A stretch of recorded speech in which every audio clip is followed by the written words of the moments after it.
Srdečně vás vítám u dalšího videa. Tentokrát půjde o vlog, ve kterém vám přiblížím aktuální dění. Tentokrát nejde o žádné tituly jako Brawl Stars či Plants vs. Zombies ani o... Další tituly mě v tuto chvíli nenapadají. Dnes bych se s vámi chtěl podělit o téma, které mě osobně dost znepokojuje. Jak jste si možná všimli, mé vyjadřování je poněkud obtížné a brzy pochopíte proč. No ano, nyní udělám střih a uvidíte, co budu držet v mé ruce. A mé vystupování může působit poněkud neobvykle.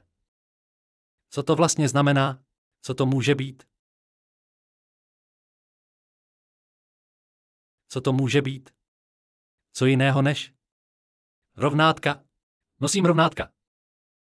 Nosím rovnátka, což může působit trochu nezvykle nebo komicky.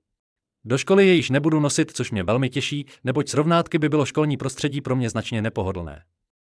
Nepochopil jsem, proč je to barevné, když bych preferoval průhlednost.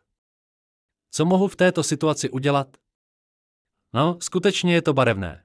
S tím už ale nic neudělám. No, nyní udělám mé vystupování a řeč působí neobratně, protože mi mluvení dělá obtíže. Co s tím mohu udělat? Mám to nosit? Ano. Do školy to mít nemusím, s tím plně souhlasím.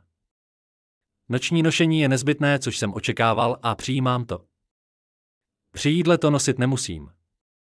Takové záležitosti mě příliš nezajímají. Děkuji vám a přeji hezký den.